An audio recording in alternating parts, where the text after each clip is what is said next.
로마서를 쓴 사도 바울은 전체적으로 16장으로 되어 있는데요. 사도행전 다음에 이렇게 기록이 되어 있습니다. 로마서라고 해서 로마인들에게 쓴 것이 아니라 당시에 로마가 팔레스타인과 중동 전체를 패권을 잡고 있었기 때문에 로마에 흩어져 사는 예수님을 믿는 형제들에게 보낸 것입니다.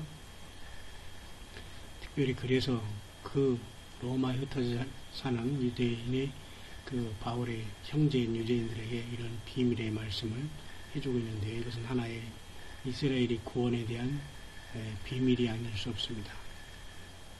이건 굉장히 중요한 비밀이기 때문에 지금 바로 이방인이 충만한 수가 들어오기까지 이런 말씀이 여기 있는데요. 지금이 바로 주님께서는 이방인의 충만한 수가 들어오는 시간이 바로 거의 맞춰지는 시간, 이방인의 충만한 수가 들어오는 시간이다라고 이렇게 말씀을 해주셨기 때문에 거의 이방인의 충만한 수인 교회가 2000년 동안 성령님을 통해서 만들어지면서 마감을 하는 시대이며 이 이방인의 이 모든 때가 이제 교회의 휴고로 끝나면서 그때까지 완악하면서 고통을 당하면서 AD 70년에 티토에서 멸망당하면서 1900년 동안 유리방어하던 이스라엘이 1948년 5월 14일 무화과나무에 가지가 연해지고 물과 척안이 이렇게 다 열리면서 마치 가지가 연해지고 열매가 맺은 것처럼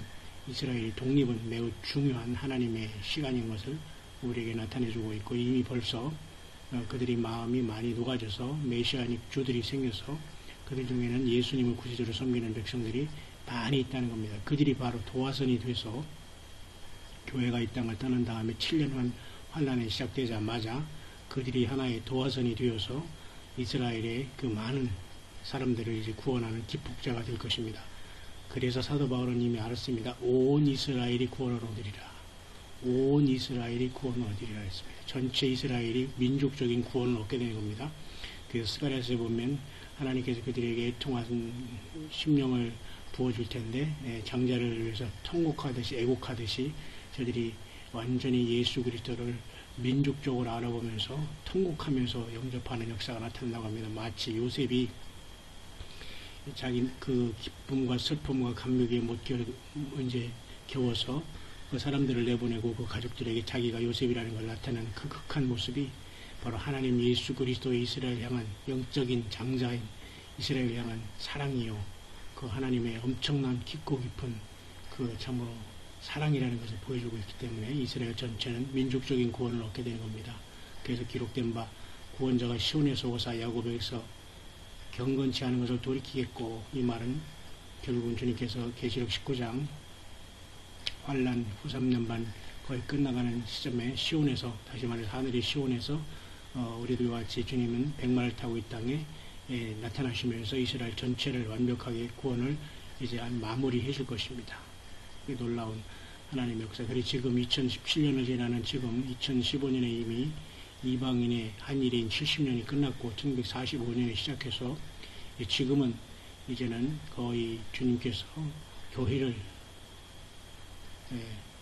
소환해갈 부르실 마지막 나팔로 이리로 올라오라 하면서 교회를 전 세계적인 무형교회 모두를 이제 소환할 그 시점에 우리는 와 있다는 걸 보면서 우리는 정말로 이 시기를 분별하고 때는 모르지만 시기를 잘 분별하면서 10%는 우리가 정말 이 모든 걸 철저히 연구하고 말씀을 우리 신비에 새기며 90%는 철저히 자신이 예수님을 만난 신부로서의 영적인 준비에 모든 혼신의 힘을 다하여 나보다 상대방을 더 사랑하고 말씀을 증거하며 저 영혼이 살고 같이 갈 수 있도록 그 예수님의 마음을 품는 우리들이 되어야 될 것입니다.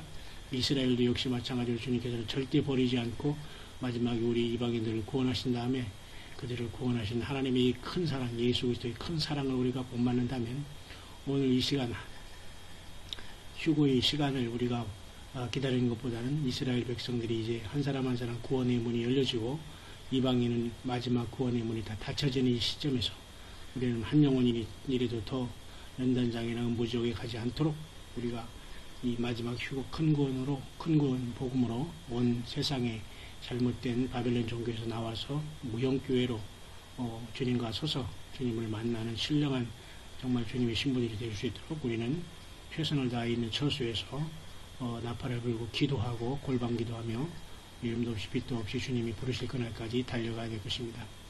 특별히 요한계시록의 7장에 보면 환란의 바람이 이렇게 붙잡아 있습니다.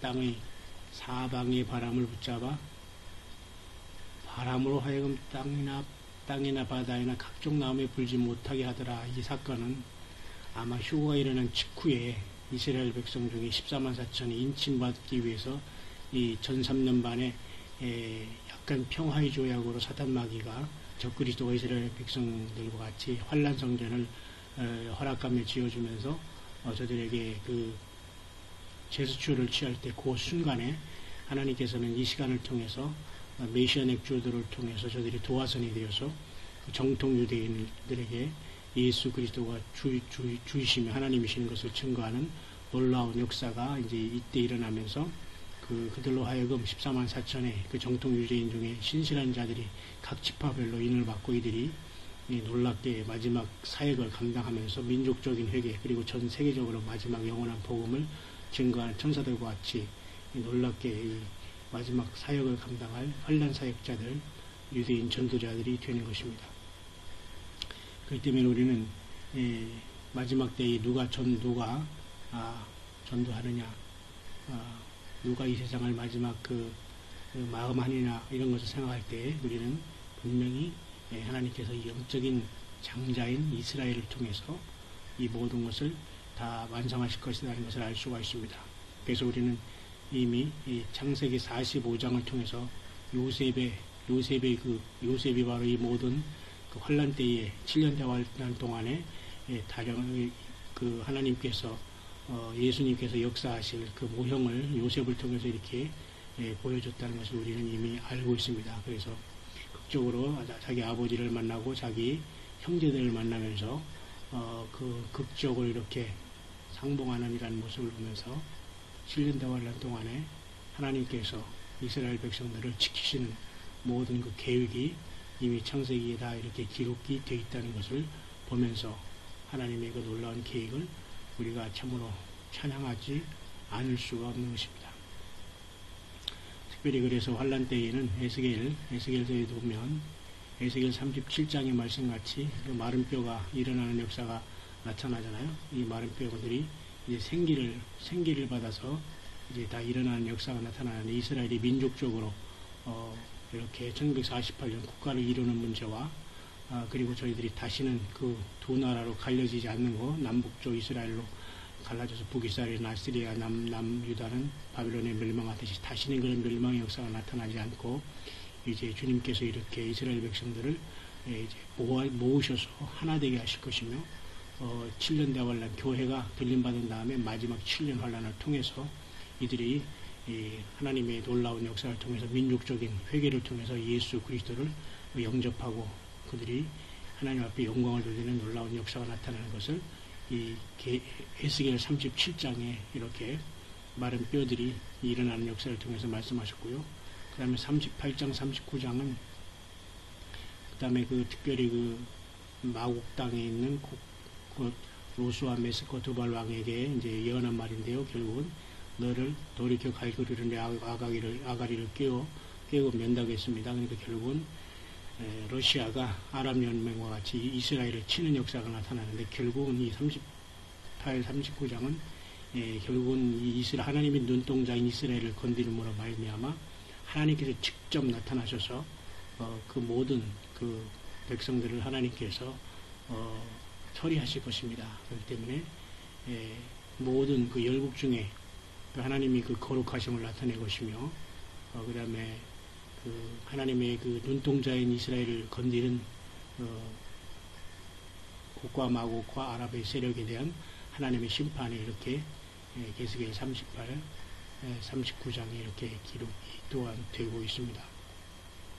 그래서 우리는 마지막 때에 특별히 요한계시록 6장의 힐말이 누구냐 할 때 이건 분명히 교회가 4장에 하늘문으로 올라간 다음에 이 땅에 막는 자 성령이 떠난 다음에 나타날 적그리스도고, 이 적그리스도를 대적하는 이것이 환란 성전을 인정하면서 처음에 평화의 조약을 통해서 등장하지만 바로 이스라엘 백성들은 그것이 잘못된 걸 깨달으면서 계시록 7장에 이렇게 인을 맞은 14만 4천들이 지금 메시아닉 주들을 통해서 저들이 세워지고, 또 이들 중에 회심한 사람들을 통해서 또 두 증인이 보내짐으로 많은 정통 유대인들이 예수 그리스도를 깨닫고, 이제 저들이 하나님 앞에 민족적인 큰 그 회개를 통해서 구원받을 하나님의 계획이 이제 이루어지게 될 것입니다. 그래서 그들이 정말 하나님 앞에 회개하는 것은 아주 장자를 위해서 통곡하는 엄청난 그러한 민족적인 그 회개가 일어날 것을 이미 스가랴서의 말씀을 해주고 있는데요. 이와 같이 내가 다윗의 집과 예루살렘 거민에게 은총과 간구하는 심령을 부어주리니 그들이 그 찌른 바그를 바라보고 그를 위하여 애통하기를, 독자를 위하여 애통하듯 하며 그를 위하여 통곡하기를, 장자를 위하여 통곡하듯 하리라. 이런 민족적인 큰 회심의 역사가, 회개의 역사가 이스라엘에 주어지는 것입니다. 바로 이것은 마치 요한계시록 1장 7절의 말씀과 많이 상통하는 모습이죠. 볼지어다 구름을 타고 오시리라. 각일이 눈이 그를 보겠고 그를 찌른 자들도 볼 테요.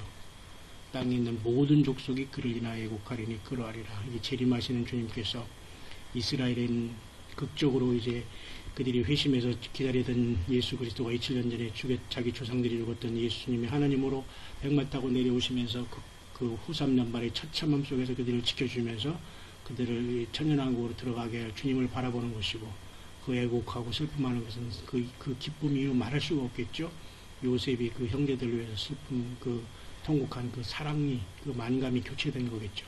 그러나 이 땅에 있는 모든 사람들, 그리고 666표를 받는 적그리스도와 짐승의 세력들은 그와 반대로 재림하시는 재림주 입에서 나오는 칼로 양날선, 그 양날 검으로 모두가 다 죽게 되는 비참함을 치유를 맞게 되는 것입니다. 대소리는 이 마지막 로마서에 기록된 사도 바울이 이방인의 충만한 수가 들어올 때까지 유대인들이 이 완악하다는 그 말씀을 우리는 잘 이해해야 됩니다. 이 말씀은 벌써 성경을 문자적으로, 숫자적으로, 세대적으로 해석하는 많은 죄종들이 일평생 기다리고 학수고대하던 바, 이미 이것들은 이미 그만큼 거의 다 성취가 되어서 몸된 교회의 하늘 소환이 매우 가까웠다는 걸 생각하면서 환란 때에 과연 사역자들이 누구냐 생각할 때에 이방인이라고 생각하지 말고, 나라고 생각하지 말고, 여기 계시록 7장 입맞은 무리가 본인이라고, 본인 집단이라고 생각하면은 성경에 큰 오해가 발생합니다. 여러분, 꼭 우리가 이 이스라엘이 마지막 하나님의 사명을 완성할 하나님의 눈동자, 영적인 장자라는 것을 잊지 마시고 성경을 보아야 될 것이며, 특별히 요한계시록 14장에 14만 4천의 무리는 계시록 14장의 무리와는 14만 4천과는 다른 하나님만이 아닌 하나님 자신만이 아시는 숫자지만, 분명히 어떤 숫자의 그 내용은 있지만 꼭 이 숫자가 아닐 수도 있지만 하나님은 분명한 하나님이 아시는 신부의 숫자를 갖고 계신 것입니다. 그래서 이들은 산채로 변화받은 자, 또한 주께서 재림하실 때 부활한 자들 다 포함해서, 그리고 아마도 이 계시록 7장에 회심한 14만 4천의 주의 종들이 이 마지막 또한 땅끝 자락까지 환란 시대에 전도를 하잖아요. 이들도 다 포함해서 이 놀랍게 하늘 보좌에서 시온산에서 주님과 더불어 이 새 노래를 부를 이 첫 열매들이 된다라고 보는 것입니다. 그러니까 우리는 이와 같이 주님의 신부들이 완벽한 처음 열매가 되어서 우리 예수님과 설 그날이 아주 가까웠다는 걸 생각하면서 우리는 끝까지 하나님이 주신 이 귀한 해석과 이 마지막 메시지, 성경 말씀 잘 우리가 먹고 예수님의 DNA로 충만하셔서 작은 예수들이 다 되어서 주님께 부름받는, 온 가족을 이끌고 주님께 부름받는 충성된 종들이 되기를 바랍니다. 감사합니다.